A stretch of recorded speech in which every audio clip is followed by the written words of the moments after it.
Hello, everybody, and welcome to David's Reflexology channel. You've all heard of Wednesday's Reflexology Wisdoms. This is not one of those. This is a very, very special extra that we are doing, and I'm delighted to have Helga Dittmann with me.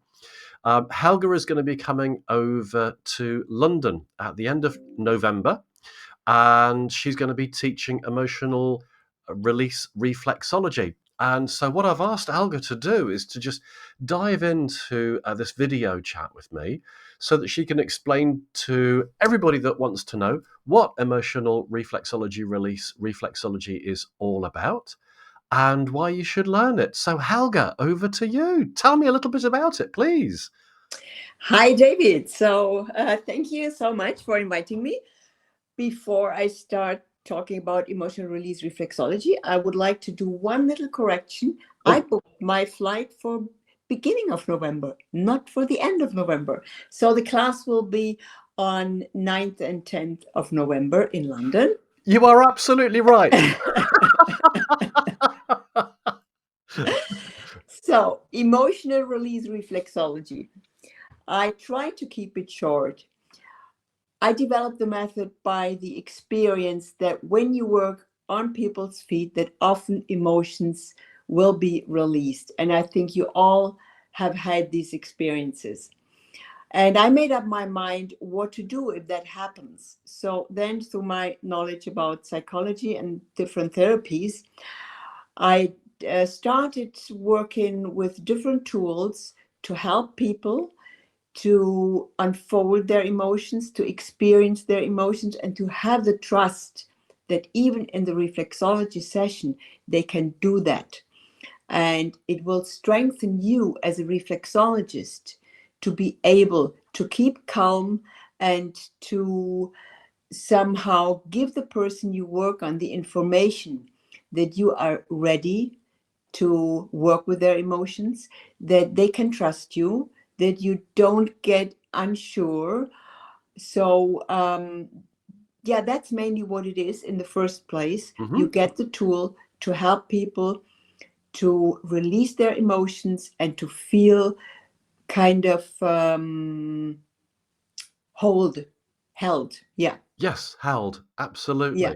Yeah. Because this is so true, isn't it? That when we do reflexology on our clients, it's not always just about physical conditions. We're working mind, body, and spirit, aren't we?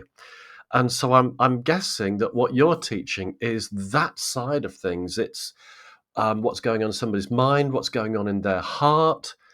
So from what you're just saying, it's enabling the reflexologist to feel comfortable to be able to deal with this and also to be able to help the client release whatever it is that's binding them, that's holding them. Would that be correct?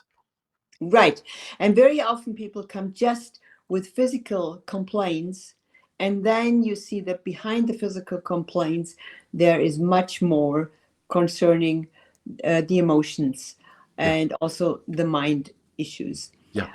So this is one part of the method. Another part is if a person has a conscious emotional problem and turns to you with this emotional problem, you can just consciously use the tool to step into these hidden emotions. Yes. So the tool you will have in your hands is to help a person to come in contact with those emotions that are suppressed and bring them out. And you will also learn how to handle those emotions and help the person to deal with the emotions, feel good, and go through that process. You will also get tools how to deal with a person in situations where it gets, let's say, over our limits. Mm-hmm.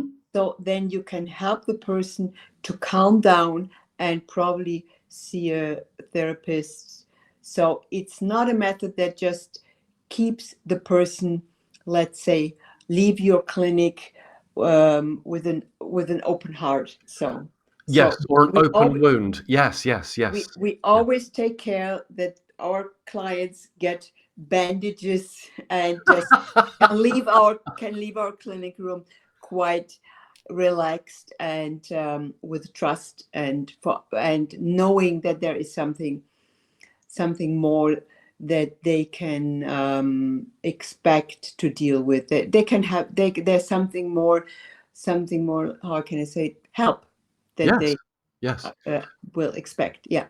This sounds such an important course. It really, really does, because many, many times I have clients who totally unexpected, for Hmm. me, that they suddenly felt the need to divulge something, to share something, and then the tears come.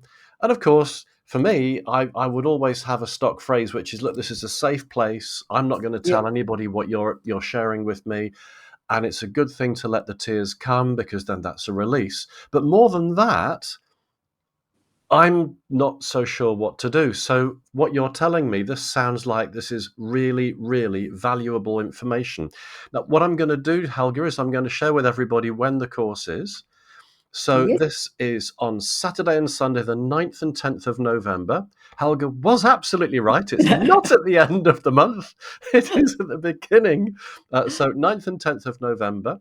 We're in Hammersmith, London, and it's a 2-day course, and you can find all the information about it at jubileecollege.com, and I'll put a link up at the bottom of this video chat afterwards. Helga, thank you so much for sharing this with us.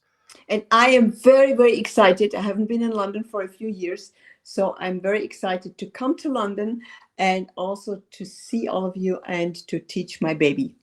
Oh, fabulous. Well, I tell you what, I cannot wait to be seeing you as well, because last time I saw you was, a good 18 months ago, something like that. Mhm. And it's going to be Mhm. so lovely to see you again, too. So both Helga and I will look forward to seeing you beginning of November. Do please come along. Thank you. Bye. Bye.